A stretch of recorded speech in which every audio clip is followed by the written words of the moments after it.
नमस्कार बच्चों, मैं आपकी हिंदी की अध्यापिका आज आपको रचना प्रसून का लेसन 13 पढ़ाऊंगी, जिसका नाम है वाक्य। वाक्य किसे कहते हैं? बेटा, इसके बारे में हमने पहले भी पढ़ा था। आज हम इस लेसन का रिवीजन करेंगे।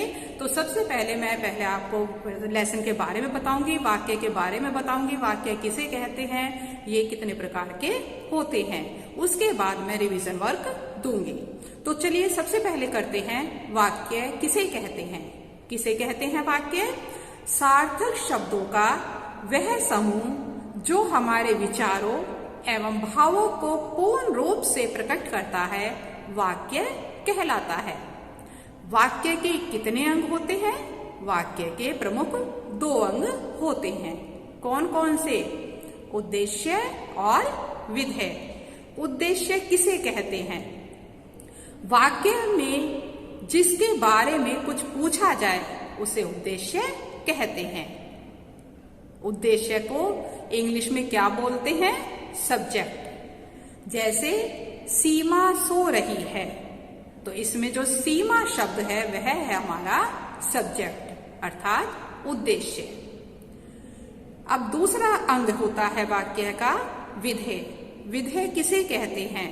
उद्देश्य को छोड़कर वाक्य में उद्देश्य के बारे में जो कुछ भी बोला जाता है, कहा जाता है, उसे विधेय कहते हैं। जैसे सीमा सो रही है, तो इसमें सीमा क्या है? उद्देश्य। और उसका बाकी का जितना भी पार्ट है वाक्य का, वो सारा हमारा क्या कहलाएगा?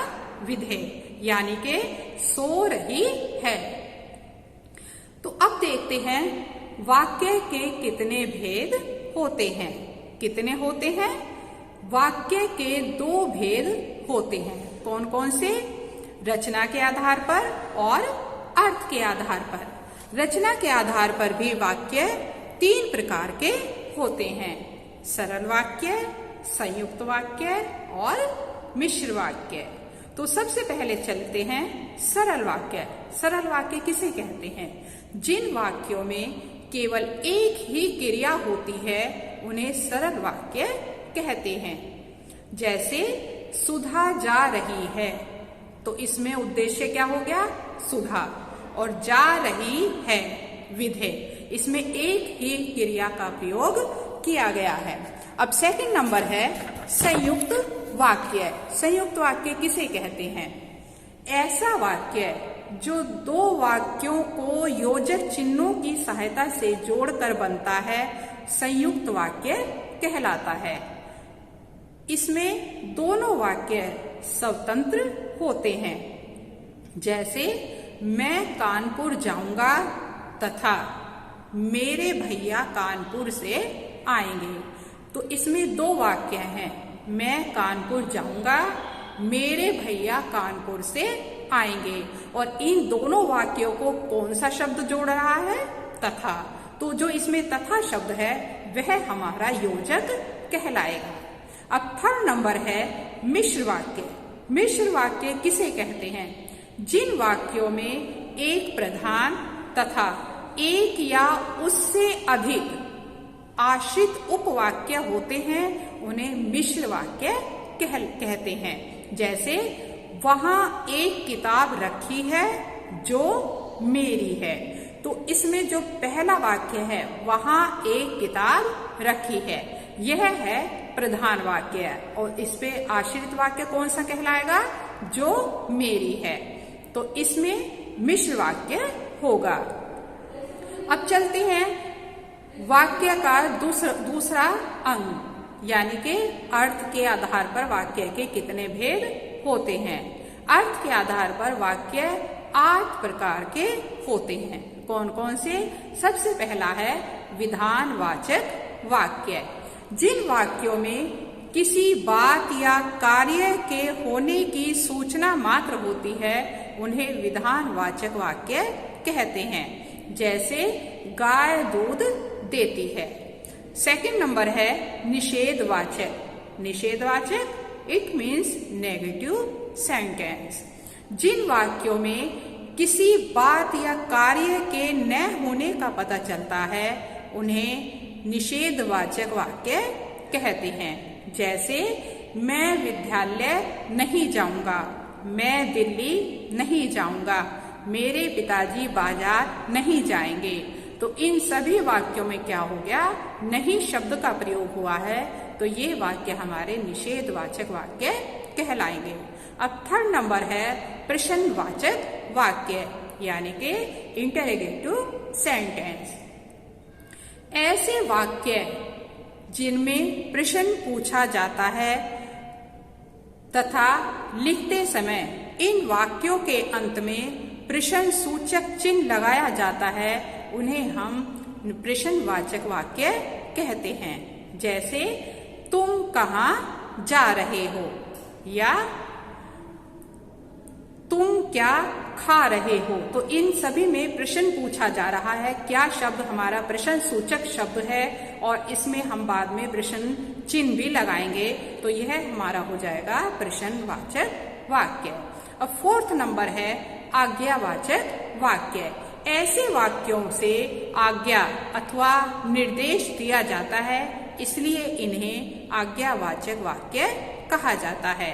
जैसे रोहन जाओ, अपने कमरे में सो जाओ। सुरेश विद्यालय जाओ, राम बाजार जाओ और सब्जी लेकर आओ। तो ये हमारे हो गए आज्ञावाचक वाक्य। अब फिफ्थ नंबर पर है इच्छावाचक वाक्य। इच्छावाचक वाक्य किसे कहते हैं?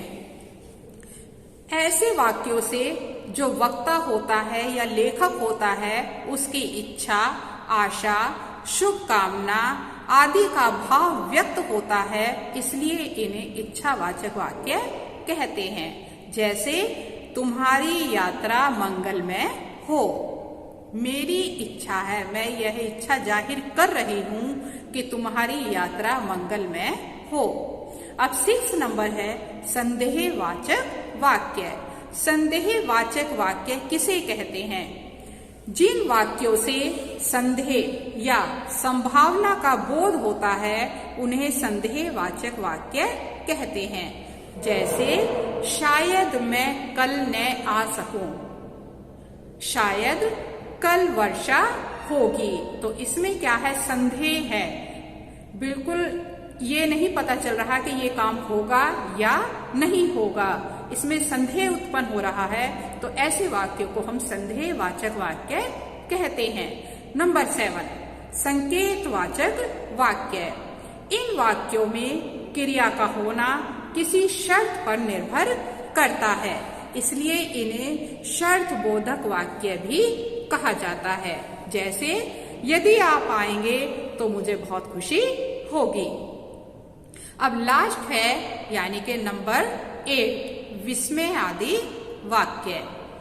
इन वाक्यों में आश्चर्य, हर्ष, शोक, घृणा आदि का भाव व्यक्त होता है, इसलिए इन्हें विस्मय आदि वाचक वाक्य कहा जाता है। तो बच्चों, आज हमने पढ़ा वाक्य किसे कहते हैं, वाक्य के कितने भेद होते हैं। यह सभी चीजें हमने विस्तार पूर्वक उदाहरण देकर भी पढ़ा और समझा। अब हम करते हैं अभ्यास कार्य। अभ्यास कार्य में आपको जितना भी ये वर्क दिया जाएगा वो आपको रिवीजन वर्क की कॉपी में करना है। जैसे सबसे पहला क्वेश्चन है प्रश्नोत्तर दीजिए। तो सबसे पहले है वाक्य किसे कहते हैं। सेकंड क्वेश्चन, अर्थ के आधार पर वाक्य के कितने भेद होते हैं, नाम लिखिए। थर्ड क्वेश्चन है रचना के आधार पर वाक्य के कितने भेद होते हैं, नाम लिखिए। अब सेकंड क्वेश्चन है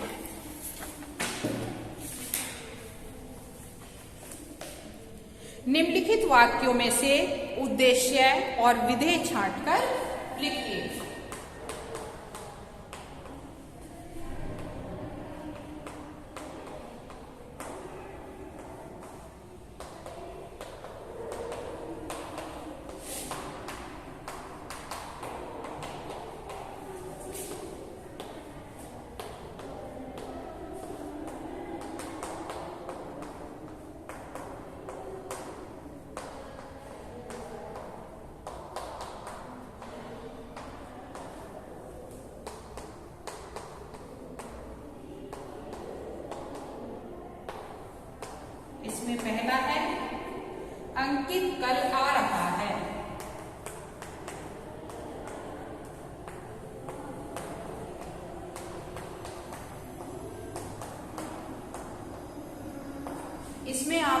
उद्देश्य और विधेय दोनों छांटकर लिखने हैं। अब सेकंड है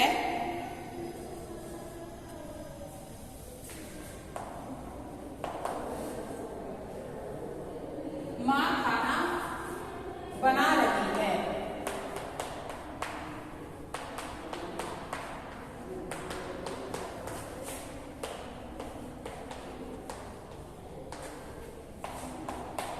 और बच्चे खेल रहे हैं।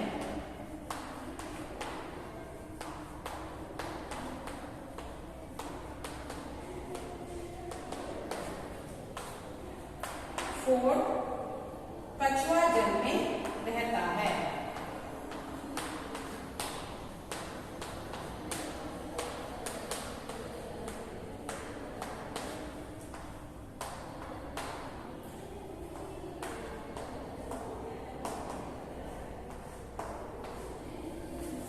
तो बच्चों, ये क्वेश्चन आंसर और ये निम्नलिखित वाक्यों में से उद्देश्य और विधेय छांटकर लिखिए। ये आपको रिवीजन वर्क की कॉपी में वर्क करना है।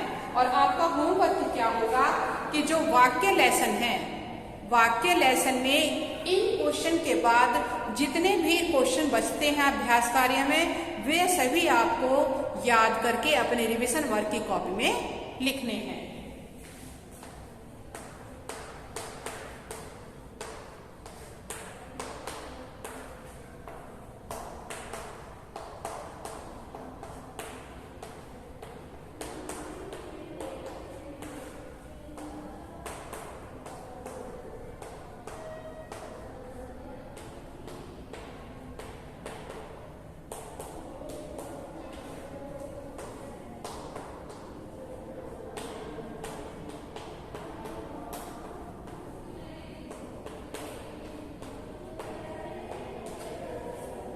तो बच्चों, आशा करती हूँ कि यह पूरा लेसन आपको भली भांति समझ आ गया होगा। धन्यवाद।